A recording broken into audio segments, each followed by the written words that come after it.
Hi guys, welcome back for the final look at these. There might be another wee one after this. But this is going to be pretty much as far as I could take you without actually painting the things, which I'm not really set up to do. If folk are desperate, I could show you how I quickly contrasted the horses and things. As you can see, the chain's not painted and things yet. I'm just going to blacken that up, but just to show you how we're doing it, to finish up, I'll just blacken that up with the wash and whatnot and get that finished. Just going to show you how we're finishing this off. So it's all gone off. You can see where the horses have been champing up the middle. You can see that I achieved by just dappling the no more nails, and it's just smooth up the edge. We didn't need to really worry about that. And as you can see the ruts there quite clearly, and then the gun will sit in like that. Okay, that's pretty straightforward. So what I'm doing now is painting that up. Now the thing about the no more nails stuff is it's basically just no more nails with house paint in it, is all it is in effect. So it's actually, although I've got that texture punched in, it is smooth. I don't know if you can really see that. But when I use the MIG stuff, which I recommend just for speed, to be absolutely honest, it comes out like this. Okay, so you can see how it's picked up that stippling in the middle, and then I've just smoothed it off at the side because that's just to colour it up. That's going to be all flocked over, and then I splattered on a bit around the wheel. And again, these can all get touched up, all these wee bits. It's all about getting things, for me it's all about getting them tabletop ready, and you can always come back. I mean, there's no point painting, going to town and painting things that you can't really see when they're finished. Okay, so I mean, all this can get touched up when things are on, but it's just to get them on the table. Otherwise you'll just never get anything done. Well, I won't anyway. You guys might. You guys might have a little bit more free time than me. So what we'll do, it'll just bang on some of the MIG mud. I think Luke's APS actually has a recipe for making it, although he might be selling it now. Your own textured paint, but certainly don't use the G-Dub stuff, because it will cost you about £1,000 to do just that. So anyway, we'll plunge this on and see how we get on. Whoops. So here's our base, ready to rock and roll. The MIG stuff, I bought this a wee while ago, but I actually think it's actually really good. I've obviously used quite a lot, so bang some into the lid.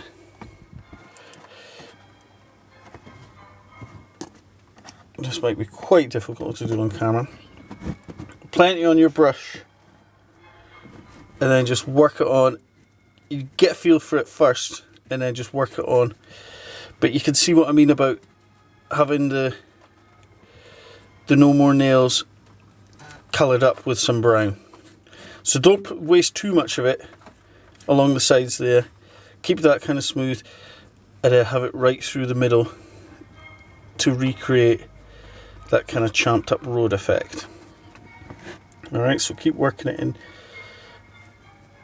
But yeah, I've been trying to get, I did on one of the other videos, I did actually try and cover this with, well, I don't think I filmed it. I did try and cover the white stuff just by using this over the top, and it was absolutely murder.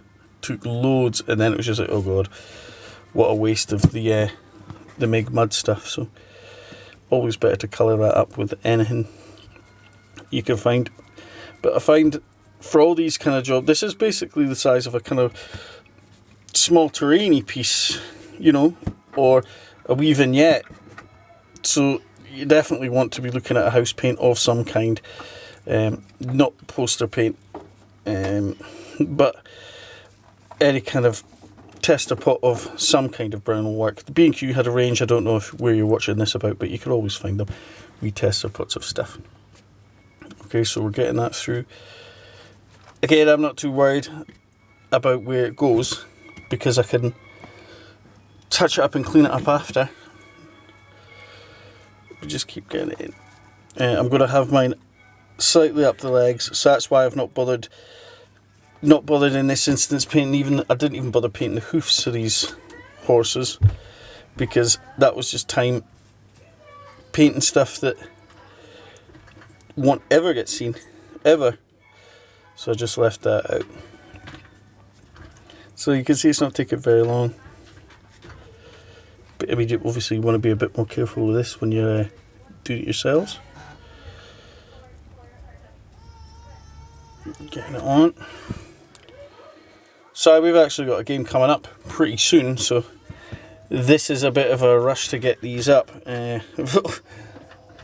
We've only a matter of weeks away, I think, for about hopefully COVID permitting, a large Waterloo game up here or down here or across here from in relation to wherever you are in the world, in the Scottish border. So hopefully we can I could get some, I think we'll get something on line about it anyway, and hopefully we could see these in action along with the fearsome rockets of destruction, who actually in a practice game the other day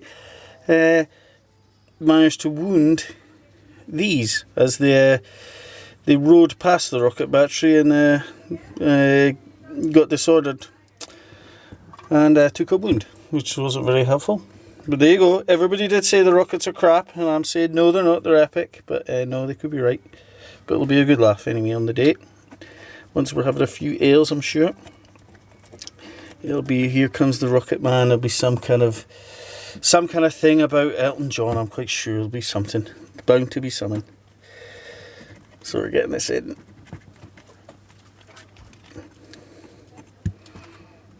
Just a wee bit going up on the chain. Again, I'm not bothered. So listen to here like this.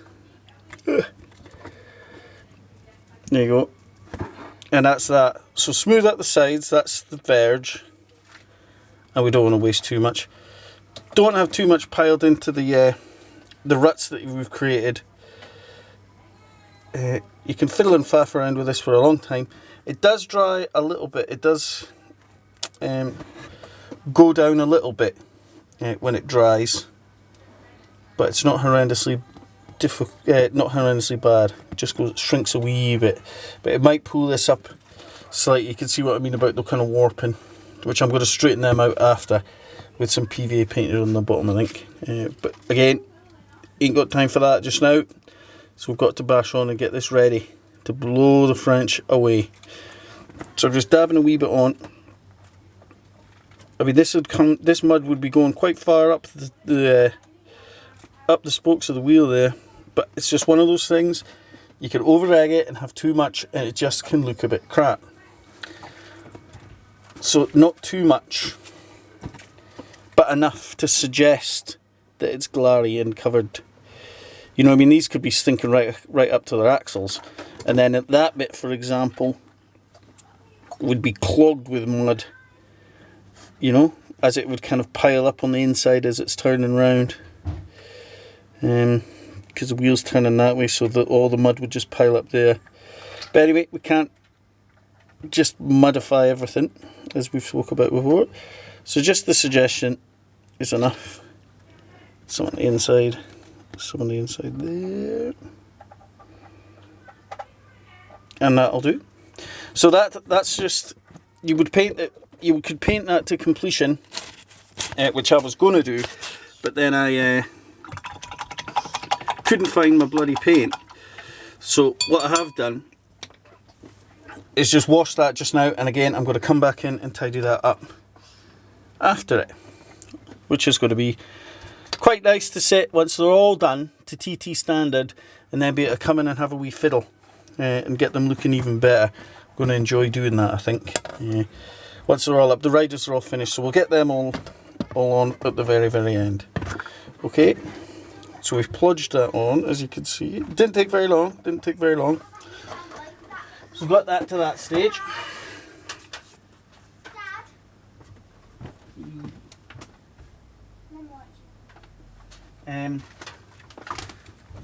So we've got that to that. Sorry, that was me getting a moan call. So we've got to that point. So all we do now is get our static grass, well, our tufts that we made already, tear off a few different sizes and different colours. Okay, so this is similar to what we did in the flock video, which is bang on the tufts around and about. So for these, because it's just PVA, they're not self-adhesive, so you just bang on some glue. Not too much of time, so I can get them all in time. So now, and then totally at random, just pick off a tuft, bang it down. This can be totally random. Tuft, banging them down.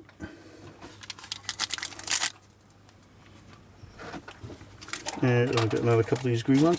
I just made these quite simply just by using, there's loads of vids on YouTube of this and all, where you just get the baking paper, put your little spots on, or some folk even make like a kind of little jig with holes drilled in it, and then they just literally smear glue over the top, and that does the dots for them. I just had a little kind of thing, a little pipette thing, and I just squirted a wee bit out. And what's it, Aberdeen, they're only for personal use, they're not for selling anything. Well, a couple of mates have got some, but nothing got sold as such. So I could have the time just to do that myself. Whoop. So here we go. Where's the brown ones? Let's bang on a brown one. So there we go. Oh, I'll bang on a couple at the back. As you saw with the other one, with the other flock thing, it actually pays to have different heights. It seems to add something more. If you're out and about and you look at grass, it isn't flat when it's mown, but this kind of offers different height, and the colours look a bit wacky at the moment, but they work out all right in the end. So we'll keep going this side, and you can see how you could also see at the end as well how the MIG actually has a kind of a gloss to it and all, which I don't find that bad. I quite like it. Just adds that other element of just that rain. You know, they could have, okay, these ones aren't hauling ass along at 100 miles an hour, which I think the ones from Warlord are. I think they're more action posy ones. I've got some of them, which I'll do a wee comparison up of these and them once I get organised.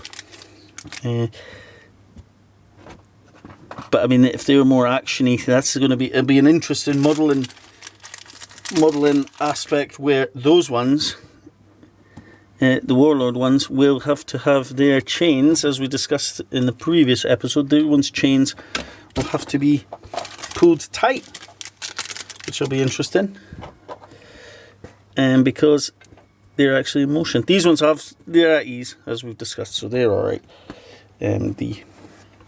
But the Warlorders, they could be galloping at full tilt, which might be an interesting modelling thing to deal with. So a couple more of that.